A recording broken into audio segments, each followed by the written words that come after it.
healing and recovery efforts. We really believe, as I said a couple of minutes ago, in the power of choice and how powerful that can become for people, how it helps them with self-esteem and builds on their integrity. And we also foster responsibility. And one of the big things we look at doing is as we work with an individual, we won't do for them what they can do for themselves. They don't know how to do it. We're going to teach them. And then show them and eventually empower them to do it for themselves. Our guiding principle is the agency provides services that are consumer-driven. Our board is no less than 51% individuals with mental health issues. As I said, the majority of our staff are recipients. We believe in the housing first model. We treat people as individuals, not a diagnosis. I'll talk about that a little bit later. We develop services that reflect individuality, very person-centered, very community-based, and we're looking at integrating people in the community. Respectful treatment and understanding of individual choice, as I said, encourage self-responsibility and community, and integration in personal decision-making. And so, as you can see, the foundation is choice, empowerment, and personal responsibility. We're trying to put toward. But to be able to do that, you give them a safe, affordable house. So that's one worry that they don't have to have. To be eligible for our services, really think they have we have to get documentation. Hold on, in here.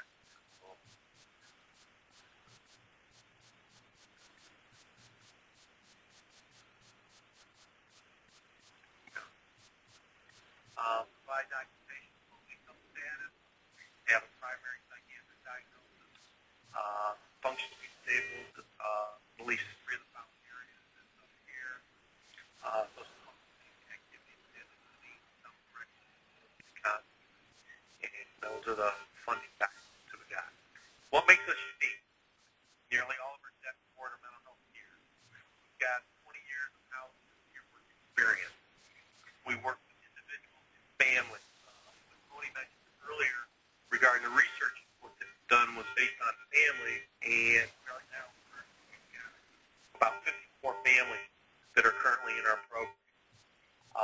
Supports that we build for our clients. The peer and person-centered policy and procedures that are developed not only for the individuals we serve, but also our staff.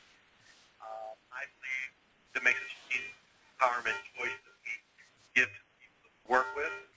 We currently have 2 projects in which we're working with psychiatric centers right now, and that is Buffalo Psychiatric Center and Rochester Psych Center that takes us back to our roots.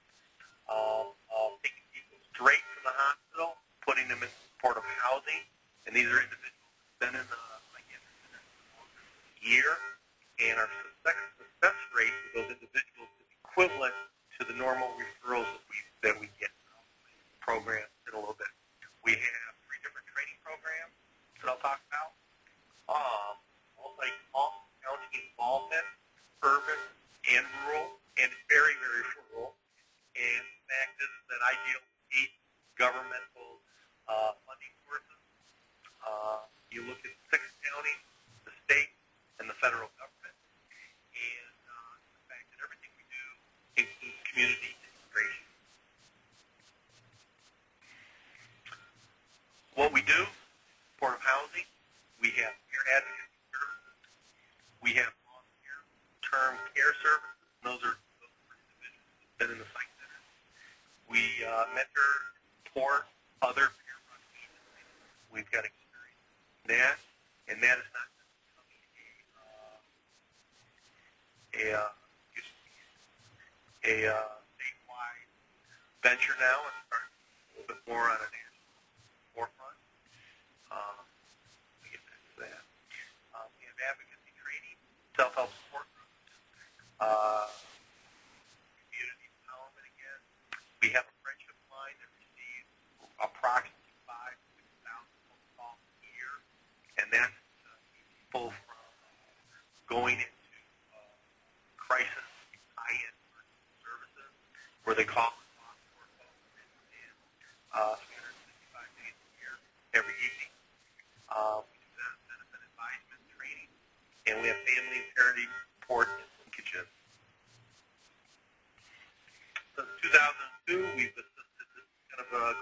family aspect. But since 2002, it's over 250 families, and we currently and our supportive housing program for families can create housing stability, community and school stability for people, creating meaning in their life, motivating recovery, wellness, improving individual self-esteem by getting daycare need. Provide opportunities for love and support, helping families feel connected to others and integrated in the community, creating support opportunities for family members, providing value in social and family roles, and assisting in education, and employment opportunities for individuals. And I think it's real important that when we talk about family, it's just not mom, dad, and kids. It could be dad and kids, it could be mom and kids, it could be the whole family as a whole. It could be also individuals into our program that eventually give their children back and provide support and stability that they need, school stability, and then assisting the families in getting involved, things like TG, as you can see from the picture I have up here, start coach,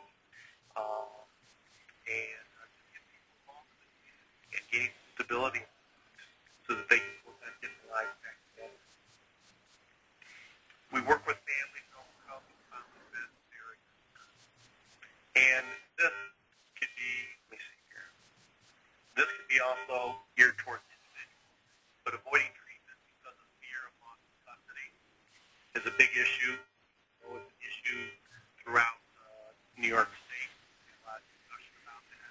The year, having increased symptoms during pregnancy. We've helped numerous people deal with that. Having some sleep because of child care and feeding schedules. Dealing with stresses of parenting. And there are times that some of the kids have mental health issues also. We're dealing with that. Dealing with financial, housing, work, social opportunities. Facing the potential trauma of losing child custody. Facing, a big prejudice and stigma because their parents parents needing to be hospitalized, how we handle that. Supporting and providing referrals to separation, divorce, domestic violence. Services that are offered to families are being role models of successful parents with mental illness themselves. The peer sharing, informing of state laws regarding custody abuse, and making the appropriate referrals that can help our with these issues. Modeling parenting skills, connecting appropriate needed parenting and child services, assisting referrals regarding pregnancy care, helping family reunification, one of my favorites. Outcome is reduced stigma, community integration, which is huge, productive role in the community, reduced crisis, which I'll show you in a few minutes, regarding the effective need for high-intensity crisis situations. Housing stability, stability, educational stability, school stability. There's a tremendous cost saving to the government by utilizing year-round supportive housing programs. And I'll take a second. Increase social support, improve social functioning, improve self-esteem and empowerment. Obviously, the family stability, and then hopefully through people, they're able to become great self-advocacy efforts. Okay. This is a breakdown of our current housing. In Allegheny County, we currently have 9 supportive housing beds, and that's a contract with the office. In Cattaraugus County, and I have one staff member that works in Cattaraugus County that takes care of the apartment. In Cattaraugus County, I have 8 supportive housing beds, 12, actually 18 HUD supportive housing. I have satellite office, Olean, that's run by a leader and her staff, and they oversee those beds. and along with Allegheny County beds at this point in time. In Chautauqua County and also, Anne Arundel County, we're probably close to 30 people. And up and down, because unfortunately the waiting was so long that losing people. In Chautauqua County, we have 35 home-based supportive housing beds, and we have 12 supportive housing. And our waiting list in Chautauqua County between 30 and 40 individuals. And the same issue probably potentially could be anywhere from a year to 2 years, maybe less. The unfortunate piece because it's just not. And everybody's pretty much aware of that. We also have a satellite in Jamestown with staff members. We have satellite in Chautauqua County. So there's 3 satellites right there that we have that are by staff here. In Erie County, we have 43 home-based supportive housing beds. We have 53 long-term supportive housing beds, which I'll explain. We have 40 HUD shelter care for 5 beds and 20 HUD supportive housing beds in Erie County. And we also have satellite Erie and Buffalo, the biggest team, the most amount of beds, and in Niagara County, we have 15 home-based supportive housing beds. Actually, what that is 10 home-based supportive housing beds, 5 long-term beds for the Buffalo site. And in Monroe County, we have 21 long-term supportive housing beds for Rochester Site Center, and we have 3 regular home-based supportive housing beds. We also own 2 apartment buildings in which we have 6 units. They aren't necessarily clients that are in those. They just have to be able to go into those apartments that are located in Wanda. Our satellite office is in Wanda. We also have our main office in Wanda, New York, and we also have another satellite office in Rochester. So we're looking at 6 satellites, and we have 50 staff members over 6 counties, and close to 360 plus beds. Now, the difference in these beds is the HUD beds, all the HUD beds are for individuals that are homeless and mental health issues. The income guidelines come into that program. The long-term beds was an initiative that was started by the Office of Mental Health 2 years ago. And for us, it started in Erie County with originally 30 beds that designed for individuals that were in Buffalo Psych Center for a year or longer that wanted to go into their own apartment. And so what we did was we applied for the RFP, got the RFP, and we also developed a training program in which we go into the Psych Center to help individuals get prepared to move into independent living, their own apartment.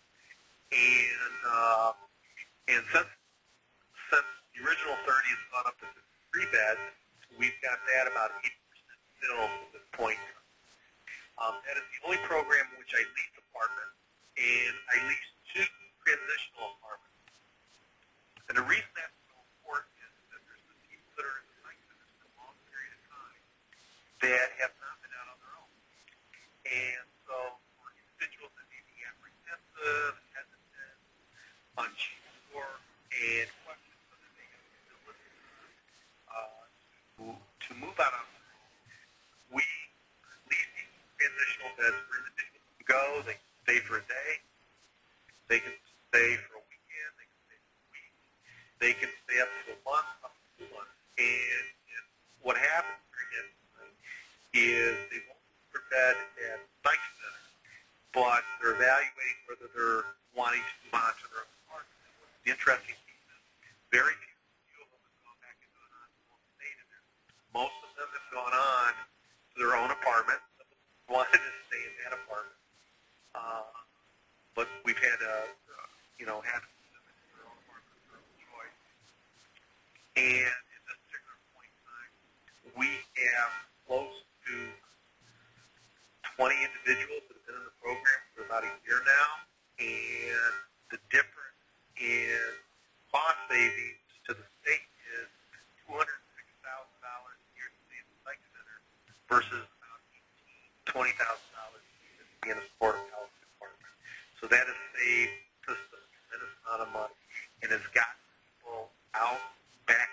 community, and they're being successful.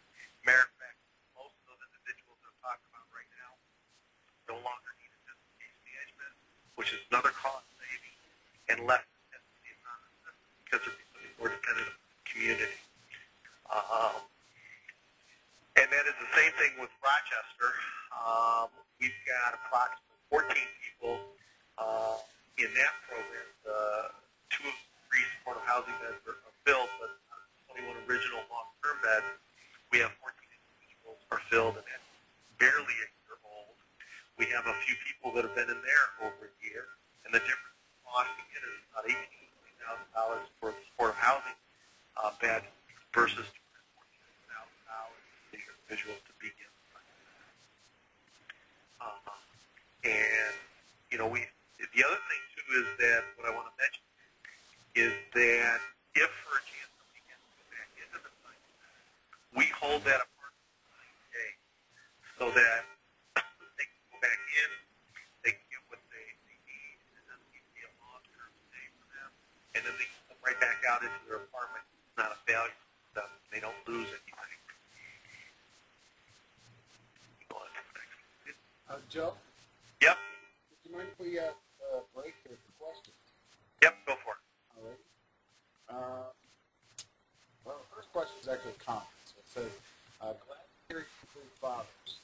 Being a divorce mother, issues is my home. So that's a good thing. The next question is, how do you fund supportive housing, both on the capital and operating side, and funding for supportive services? Well, the funding comes, well, there's really 2 major funding streams that we have. One is the federal government through the HUD grant, and those we have to apply to each county care. We're in 3 of those counties, Cat, Chautauqua, Erie County, HUD programs, and we're involved in the housing consortium, the housing cares, and through partnership, we apply for renewals of those apartments, number 1.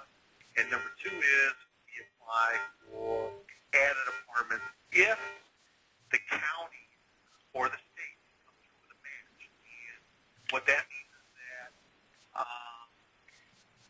for every dollar that we get from HUD, we have to match from the state or county to be able to access that money. As far as the Office of Mental Health is concerned, I have contracts straight with the Office of Mental Health, and the money through the reinvestment funding line when they started closing down psychiatric centers. That's how some of it developed. Then every year, there's more supportive housing beds that are added to different regions, and you have to apply for RFPs for those. But what I understand, all of our contracts are right straight to the state, and then at some point, the state started turning over some of the contracts to the county, so the money funnels in some of our contracts from the state to the county and to us. And one of the things that I need to make very clear is that it's not Medicaid money at all. There's not one penny that's Medicaid, and I don't get one penny that comes out of any county type of money. They are all monies that are funneled from the state or the federal government through our contracts through the counties into us. And then from there, as far as budgeting is concerned, we have to go through a budgeting process approved by the county and by the state when submitting in our contract on an annual basis. And any amendments done during the course of the year, programs and things like that. And so that's kind of how it's done. As far as capital money is concerned, we've got a little money that's been given to us by the state to help renovate the building that we own. And then as far as our apartments are concerned, apartment space themselves. And the money that we got from that was was from the HDR. They gave us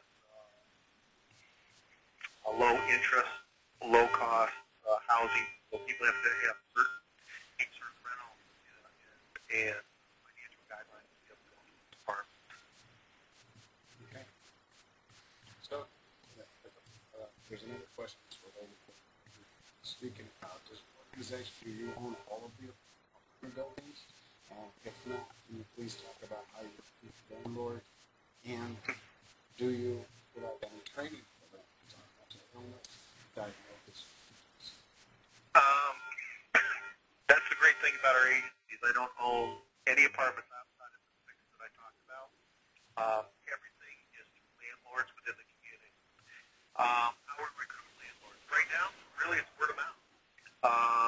Landlords call us up and they have apartments that are open. And we don't have any group homes.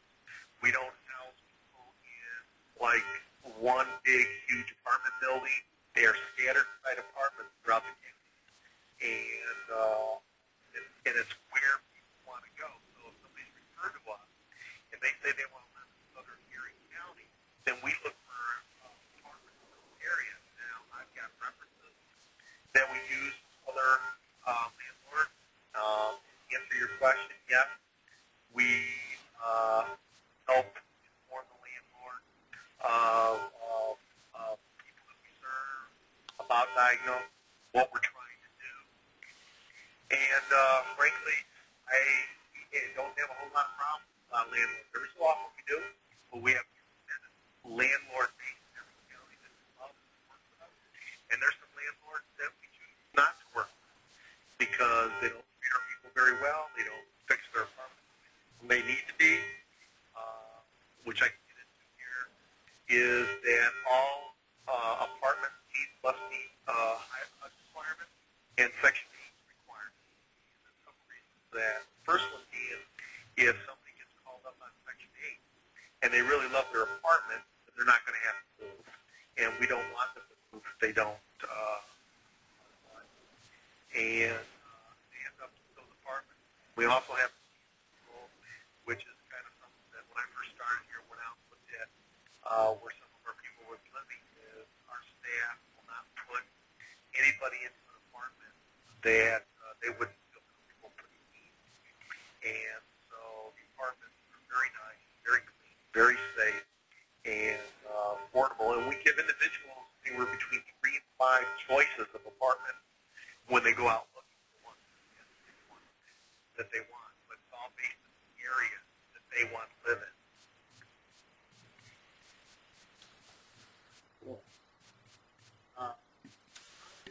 Cool. Get furniture and material out of hand. Okay. When somebody said to come into our program, there's what we call a startup that goes into it. We will pay the security deposit for the individual. We will pay up to 70% of the rent stipend for them based on their income. So, for an example, there's some people that were paying $400, excuse me, on rent, and there's some people who are paying a lot less on it who have jobs, part-time jobs, other sources of income regarding that. And then what happens is that between the staff member and the peer, they do an inventory on what kind of household items they need. And there is a stipend that is included for furniture, which is up to about $2,000 for the furniture. And they're able to go pick out that furniture, and it's brand new.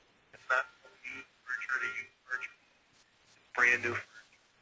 And then we give them another about $400 to $500 household items, things like sheets, towels, silverware, plates, vacuum cleaner, microwave, towels, those types of things. So they have about $500 to spend on household items. And once they've been in our program, between 3 and 6 months, those items are allowed to keep. And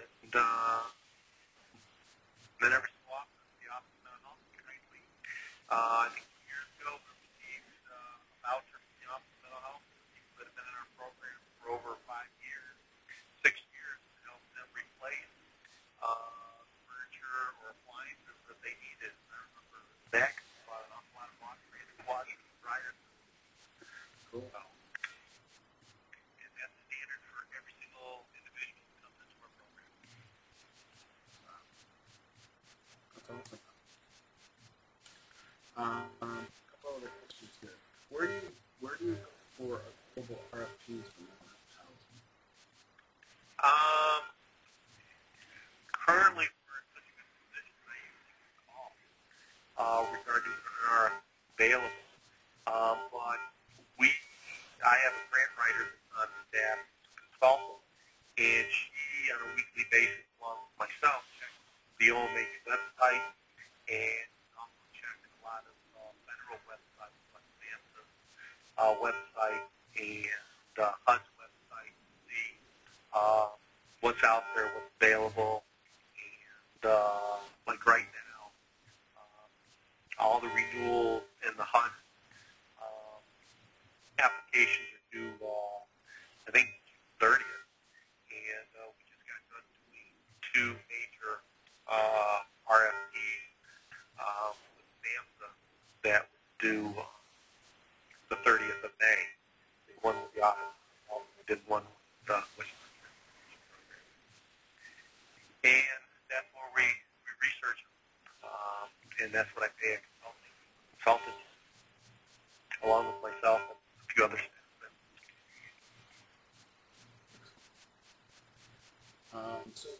Here's another question. So with a long-term supportive housing program, do you backfill with other agencies that have that success?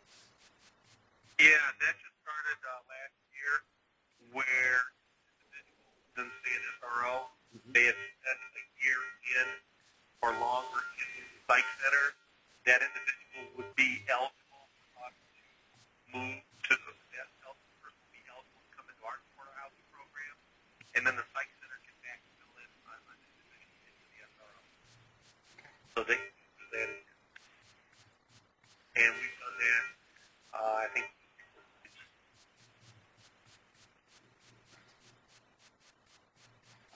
Back to what we were talking about before, where does the department start up money for the furniture and necessities?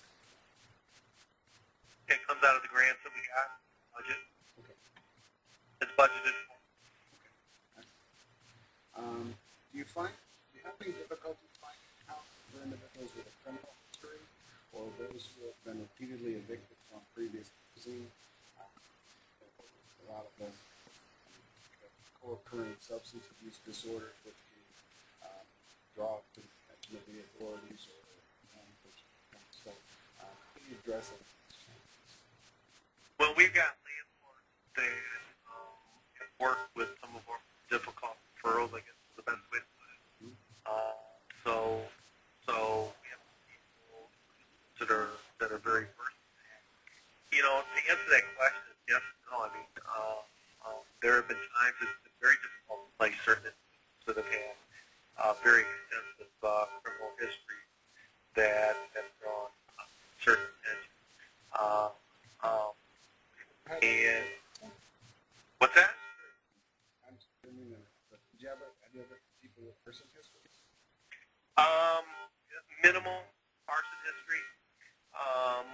You know, sometimes what we like to do is really evaluate and look at the history of it. We had one young lady, and I just use this as an example when I was in Seattle, Washington, is she was at an outpatient provider. She was 19 years old. And our Erie County BOA leader called us and consider her, and she was an arsonist. Well, she was going to fire one time in her numbers off because nobody was listening to her. And I didn't see that as being considered an arsonist, and considering her history, which she would see right on a continuous basis every week in the living environment she was in. And so we were able to take her in, get her safe, affordable housing out of the environment she was in, and now she's great in school and really on the road to recovery. You know, other individuals that have a lot more extensive history, those are things we would partner with ICM, the team, and our county providers to work with those individuals if in fact our housing was something that was a choice for everybody, was acceptable for us to participate. we'll go on to the rest of the presentation. That sounds good. So you see much in the first part of the presentation around rules. It's all a lot of good stuff around principles and guidelines, and that does work is the value-oriented guidelines and policies for the rule-based. That seems Right.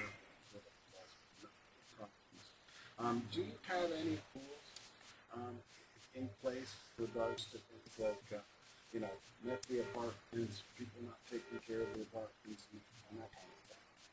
Well, there's a recipient agreement that everybody signs. First of all, we don't sign any leases with any landlord. The people referred to us will either sign the lease or sign the monthly rental agreement. That's who's responsible for that apartment. But they will sign a rental agreement with us, which is very minimal, and it for the most part, meets our contractual regulations. That number one, that they're going to meet with us minimally one time a month. And when somebody first comes into our program, normally we meet with them numerous times the first few months, and hopefully, as they get integrated into the community, they're not going to meet with us as often. But they have to meet with us at least one time a month, and we have to do a house inspection. And they can't be destroying the apartment. That's where the landlords kick them out. If they end up destroying the apartment, the landlord kicks them out, security deposit, and then we have to find them another apartment. And the more apartments that they've destroyed, yeah, it's a little bit more difficult to find them apartments. Second of all, part of that rental agreement states they have to pay their portion of the rent. That's the other way that they trouble. That if they're supposed to pay that $30 a month, if they don't do it, then landlords can evict them over a period of time.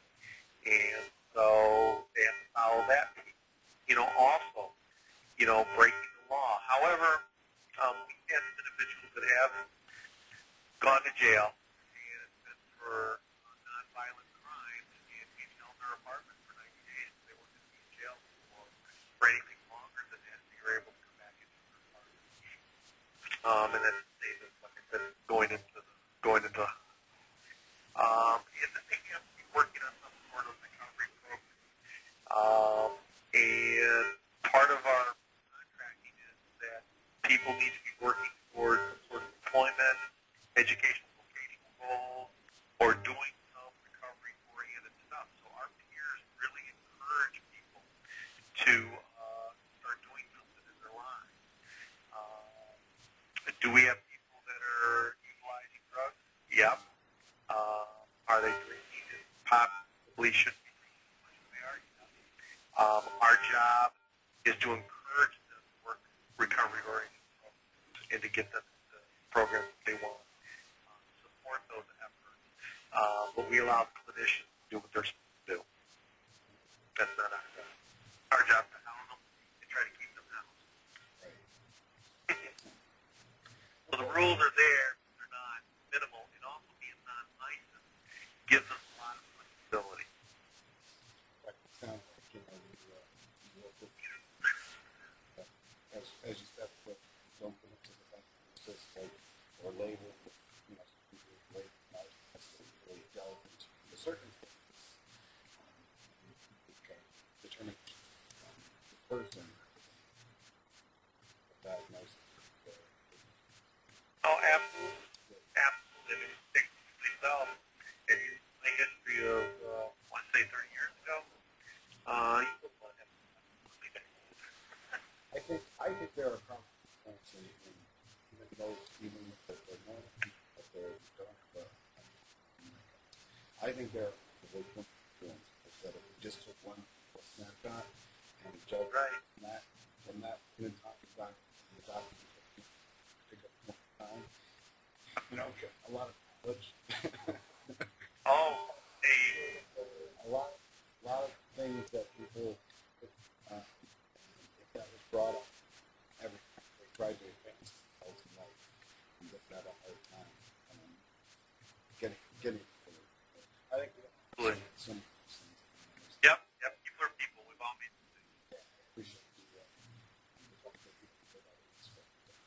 All righty.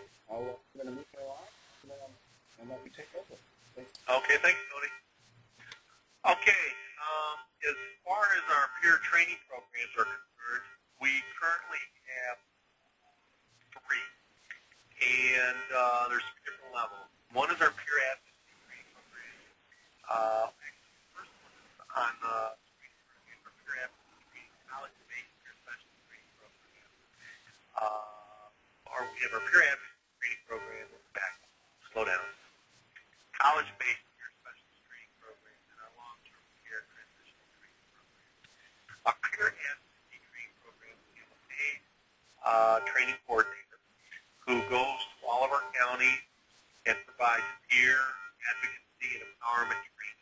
It's 2 weeks long, and it covers all kinds of issues on empowerment, advocacy, how to be on a board, how to navigate the system that you're in, and how to, really stand up for yourself. And also does job type readiness stuff in that program. And train literally hundreds of people a year in those programs. I developed a peer specialist training program because the word peer advocate and peer specialist has become kind of just a standard word. There's so many different now specialties that peers perform so many different jobs, and that there's a lot of people that aren't really ready for the workforce yet, and they want to go to college, they want to get college credit. We developed this program, and that's been very successful. And then our long-term transitional training program is where our staff, Rochester Psych Center and Buffalo Psych Center, and work with individuals in preparing them to live on their own, move out into the community, and to help get the rust off their adult daily living skills. And so that is three types of programs that we currently have. Our long-term, I already said that. And we also provide benefit advisement and training. We've had people staff the Cornell training program and benefit advisement paths and things like that. We're certified to do the RAP plan. We're certified person planning trainers, training trainers. We've got people trained in Pat Egan's stuff, and so we provide a tremendous amount of training. The other thing that we provide is continuous ongoing training for all of our staff. Every staff is hired in 2 weeks of training, and then we provide ongoing training throughout the course of the year for everybody. And we also send people numerous conferences and stuff. Our friendship line or warm line is free, supportive, confidential, non-crisis, where people call and talk about a variety of topics. Daily, they check in, let us know how they're doing. And we also have an outreach part of the program. So part of this is that if somebody that needs to be seen or wants to be seen, then we will send one of our peer specialists out to see them. And this line is set up from using high-end prices, service, and we receive, like I said, 5,000, 6,000, 7,000 phone calls. As far as employees, the average employee year of service here is 8 years. We just recently had 2 individuals retire, which has been fantastic. Retired after being here for 10 years, and the other one retired for being here 15 years. Close to almost started. We have tremendous flexibility within the employee handbook because everybody that we hire has got a malfunction issue. We need to have flexibility within our handbook. I have hired human resource consultants, and I've trained them on working with individuals with mental health issues. The media advertisement that we use to recruit people, our training program. We've hired a lot of for our training program. We have tremendous promotional opportunities, good benefit package. When I started here, people were kind of all over the board, and what I wanted and what peers wanted was opportunities for advancement, and they wanted to work in this field, but if there was nowhere else to go for them, then they had to move on or look for other stuff. And so now we have entry-level positions. We have a peer specialist 1. We have a peer specialist 2. We have team leaders. We have a regional manager. We have an associate director that's just a well-being training coordinator. The friendship line. So there's a lot of opportunities for an advancement in our agency jobs come open, and learn how to do those next jobs. We have flexible hours. We hire people within the county we serve. We're very oriented. Quality management styles with encourage employee investment, feeling of ownership within the agency. We do management type things, which is rewards for doing your job. Sometimes what I'll do is people show up to the all-staff meeting on time. I'll have some gas cards that I'll pull names out of the hat for everybody that was on time to give them a gas card as an incentive and a thank you. And partnerships and our collaboration with the New York State in each of the communities we serve. We have great relationships with the Office of Mental Health. We have a great relationship within the peer movement. We have great relationships in all of our counties and all of our funders and all the providers. Try to keep that because the bottom line helps us influence how people are being treated, how people are being served, and when we sit down at the table, people are starting to listen. The other thing that we do is that we have subcontract providers that want to provide recovery-oriented type programs, PROS programs.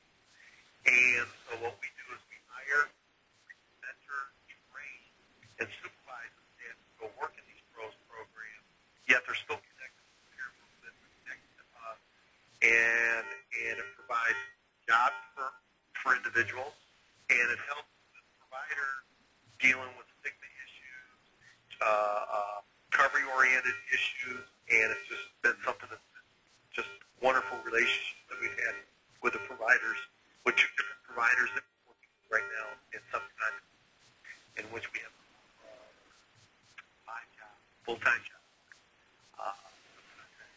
providers.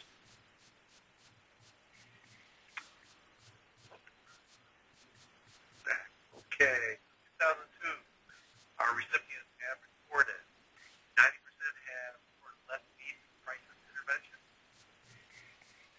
99% have reported they have found their housing stability has improved.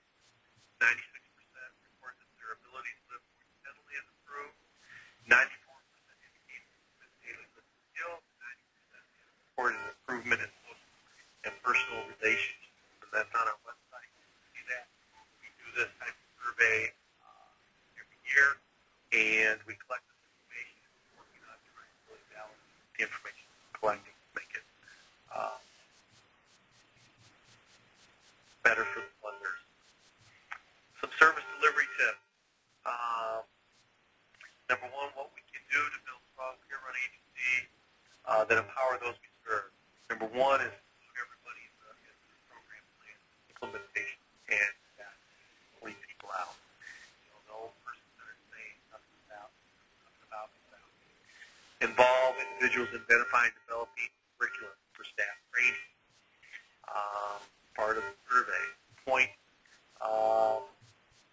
Consumers sit on agency governing and advisory boards. Educate all agency staff on appropriate methods for addressing mental health issues. Use person-first language in all agency communication and correspondence. Support staff to disclose that they have a mental illness of a disability or history of homelessness. And where are we at? Expanding our training program. Working with diversion type populations. In other words, we've already got in our agency, we want to dedicate certain programs to vets, transitional youth, criminal justice, aging down population. Working within 4 counties, psychiatric centers, getting people out of the hospital and into the community. A couple of the proposals I have on the commissioner's desk, and it's all based on the budget that everybody's waiting on, regarding getting people out of just regular hospitals that are in psychiatric support and regular hospitals into the community. Being involved with more state national initiatives, begun, becoming more nationally focused, looking into other states. That's also part of the effort. I'm going to be doing a conference next week with Dr. Peter Stasny, who's been in the field for well over 30 years and developed peer programming all over the place. So some work to do. We've developed a mentorship program, developing that to help other peer agencies gain a good foundation, strong what they're doing, supporting home ownership. In the last 2 years, we've had 4 people purchase their own home. And so that's something very exciting. We want to provide more peer job opportunities for individuals. We would like to look at running a healing center that's completely recovery oriented, peer program focused, and supported them around. We're looking at publishing material, and as stated earlier, we've already had research done on us, and so that's becoming a best practice. And I'm ready for more questions.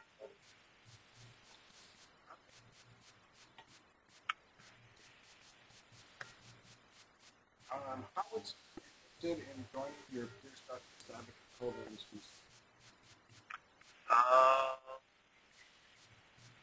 Well, there's our phone number right there up on the screen.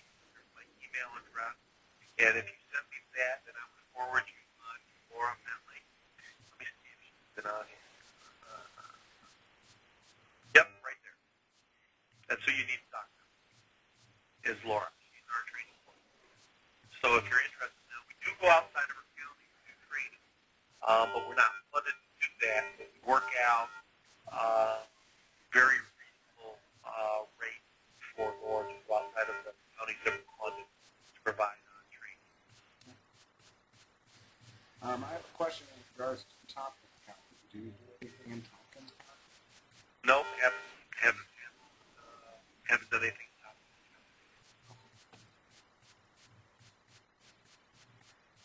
Support services, mandatory or voluntary to the program? Our support services. It depends on application. And what I mean by that is that everybody goes to the point of access referral, and then they sit down and they discuss what is needed. Now, we're involved in that process with just about everybody. So the answer to that question depends on the case. Every case is different. It's nothing as rigid as far as yes and no. There are cases that we take that I will not take unless the support systems that are set up because of the individual history and recent things that have transpired.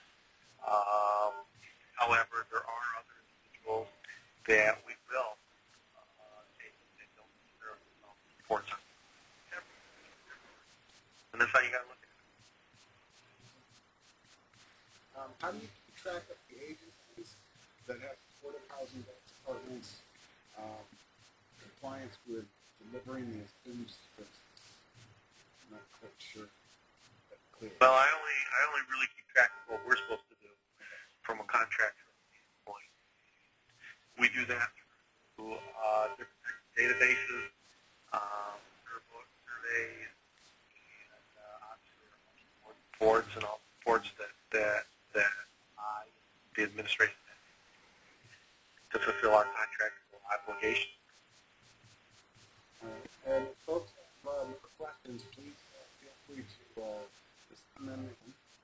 I have a question. Could you go back to slide 18 for me. Yep. I'm sure some more questions will come from this. Mm-hmm. So, in regard to this one, and not only for families, but for individuals that you have, Right. the way I have in my head is that people are staying either at the hospital or they're in just another place, and they end up moving to a neighborhood that they're not that familiar with. How do you help folks connect with the neighborhood? I'm thinking laundry, I'm thinking grocery shopping, these are basic fundamental things that I have to do, and any other type of neighborhood is that Right. Yeah. Well, the peer that's assigned to them, first of all, when they go out looking for apartments, they're looking at the community or the neighborhood that they're going to feel comfortable with. That a lot of them are close to shopping places, a lot of it's close, not too, bus routes, transportation being a big issue. So a lot of people are close to those types of things that you just mentioned. And that's encouraged. If you look at an apartment that's way off the beaten path versus an apartment that's closer to accepting a lot of things in the community, we encourage an individual to really consider the apartment that's closer to accept it. And that's the other reason why we hire individuals from those communities, because they're very well versed in those communities and they know where everything is. And that's also part of their training program, is to find out where things are. Just not mental health stuff, because that's just a very, very small piece of the community. And our job is to try to get people as less dependent upon the mental health as possible. And so, and then as somebody moves in, then the goal of the peer when they're working with them is to go out with them into the community and look at all services and programs and payers that are available in the community and for them to be able to access. Cool. I think that answered your question. Thank you. You're welcome. Can you talk more about the additional elements perhaps of the long-term supportive housing? I'm assuming it's SHP. I'm assuming that's long-term supportive housing. Right. Also, where they from? Well, they're funded through Like, part of the budget, part of our expenses, and it was approved by the office. And we leased 2 one-bedroom apartments. We started out with just 1, actually, then found that there was a need for 2, and we leased them, and we furnished them, and we worked with the landlords that people were going to be coming in and out of those apartments. And I think in the 2 years we've only had one problem with one individual, and it came out psych center ground running, and last weekend, unfortunately. But outside of that, it's been very, very productive. And we haven't had the need in Rochester to do that. If we do, we will look at it, but we haven't had the need to do it. So it was all part of our budget. And it was part of our RFP. When we filled out the RFP, we put in there that this was something that was part of the program that we thought might be something that was useful. So when you're looking at RFP, you got to look at, things that are done that are going to be best beneficial for people that you're supporting, and you really have to be very creative. And the people that are evaluating are looking for new, innovative type of services that clearly aren't.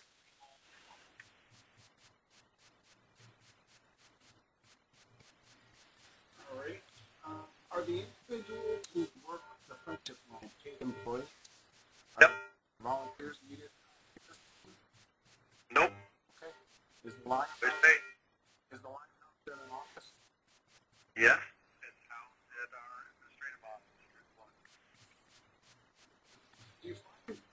there are neighborhoods where people want to move, but where there are no available apartments? Yeah, there's been times where that's happened, or there's been times where individuals wanted to move to neighborhoods where there were apartments. They were so expensive, but you know, this is the decision that the individual has to make out of their income. We will pay up to X amount of the fair market value. If the person wants to go above and beyond that, they have themselves to do that. But yeah, there's nothing you can do about that. If they want to move into an area where there's no apartments,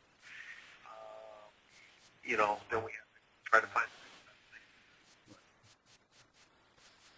Do you ever find a situation where people will move and take what they can get because it's better than what they're at?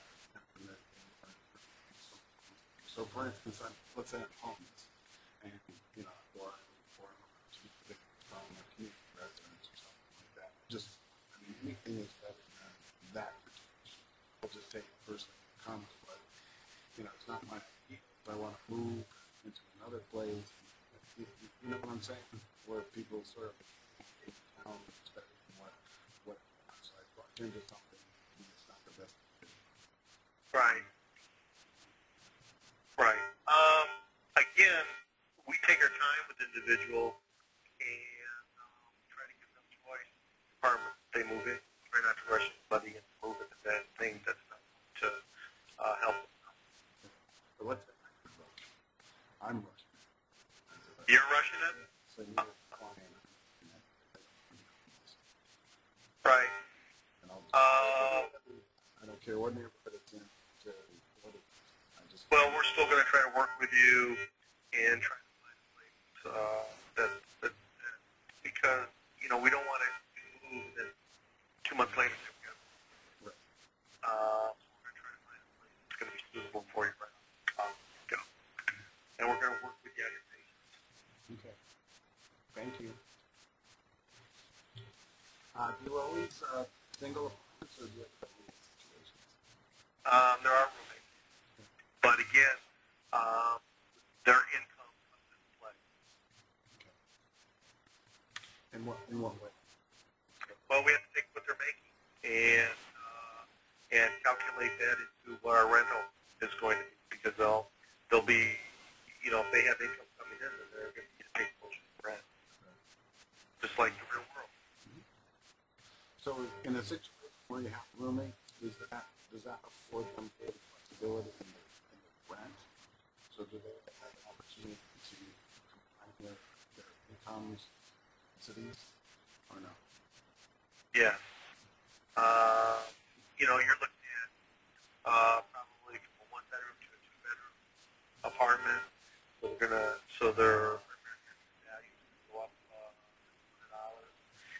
Get them a little bigger apartment and be a little bit more for them. Mm-hmm. Could you go back to the slide that has Laura Bentley's contact info on there? Yes, I can. Thank you. So for the person who is a former peer specialist and had asked the question, how would they, if I wanted to become involved with peer specialist training, peer advocate training, with housing options, they were disconnected. So this would be the person that could contact. This would be Laura Bentley. Yeah. Would not. Yeah. The question of what's an RFP. An RFP stands for Request for Proposal. It's usually out by a funder. So someone wants to have a housing program or a warm lot or some kind of program out there. They want to get the best person, the best program to do the job. So there's a request for proposals, and then agencies respond to that with their proposal. Because how they think is the best to do what the funder is asking for. That answers the question. Do you have people start earning more money than they can make in your program with transitioning to not supported housing? Helps with help in terms of counseling. What was that question again? Do you people who start earning more money than they can make in your program will transition into non-supportive housing. So Oh, absolutely. That's the goal. is there a cap on what people can make? Oh, yes. Yeah. Yeah. And then I also do some. And it's different for every county. Yeah. And you have to meet the low income requirements to be able to well. And you're working like I got one guy right now who's in a treatment apartment, for example, and in that treatment apartment, he was working two jobs. And when he came into our program, we're only paying $40 a month of his rent. And our goal is to have him down on his own within a year, and then maybe just provide some peer support services only for him, which we can do. Transition out. We'll provide peer support services only for them for a period of time until they no longer need that. So there's still a little bit of a safety net for them. Excellent. What is the difference between HUD shelter care and HUD supportive? Yeah, again, both really pretty much homeless housing, and they're just different types of money. They're all homeless housing, and for individuals with mental health issues. And the shelter plus care 1 in 5 comes from Erie County,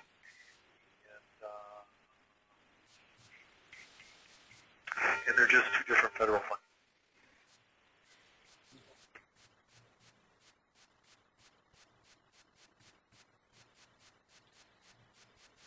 We have one more question up. So if people have more questions, please send them in. Hopefully we'll be complete. We'll have an option if we do any institutions in New York City. Next Next Wednesday. Wednesday? Thursday. Thursday? Next Thursday. I will be at the 10th annual New York Supportive Housing conference. Okay. Next Thursday with Dr. Peter Stanley, and I was asked to come and present there. Last December, New York City asked presentation that I would, and I've been waiting that invite. However, during which time we have done some partnership behind grant with Baltic Street and Isaac Brown, and my grant writer has also done work with Isaac and Baltic Street on a supportive housing grant. So we're trying to do some work. Excellent. Do you accept referrals from New York City? Do we accept referrals? We had one individual that wanted to come from New York City. We would look at it. The issue is the person has to come here, and their treatment provider would have to make the referral, depending on which county they wanted to go to, would have to go to SPOA. And the answer to that would be would, not. What resources do you determine from that? They're the ones that put out the fair market value every year, and what those limitations are. Is that on county? Yep, every county is different. Every county is different. Okay. Well, thank you very much. This has been incredibly informative. So, well, that's what we're going to do. So it's feedback. Thank you. I don't see any questions. I have no more questions. Great. Joe, thank you very much. I really appreciate this. I mean, this is something that I wanted to do last year, and I wanted to do it. It's something that many people really want to promote the program. I think you guys are doing some stuff out there.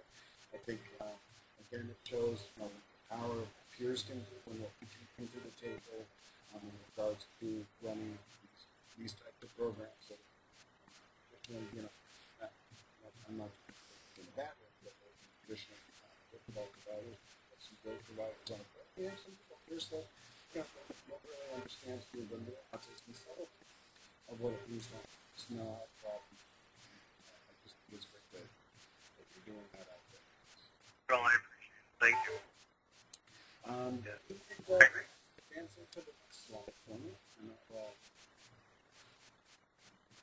I'll just let folks know what's coming up the next time. Okay, there you go. Thank you very much, Joe. You're welcome.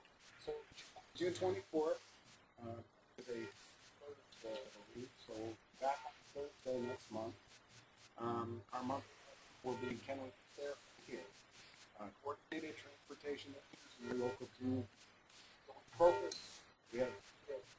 we've traditionally focused on two major things, which has to do with housing and employment. These are two very hot issues right now. You get from your house to your job and back again, especially in our rural areas. So, Tom, he's from the New York State for Transportation.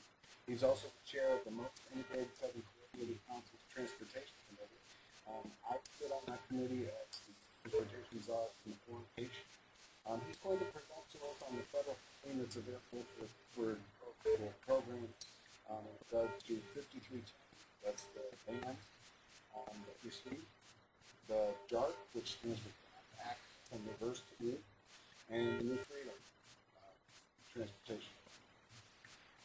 Also, each county or coordinated county, sometimes rural county, what's called an MPO, Metropolitan Planning Organization, solicits feedback in the county. So he's going to let us know how people can get involved in coordinated transportation plans in each of the county MPOs.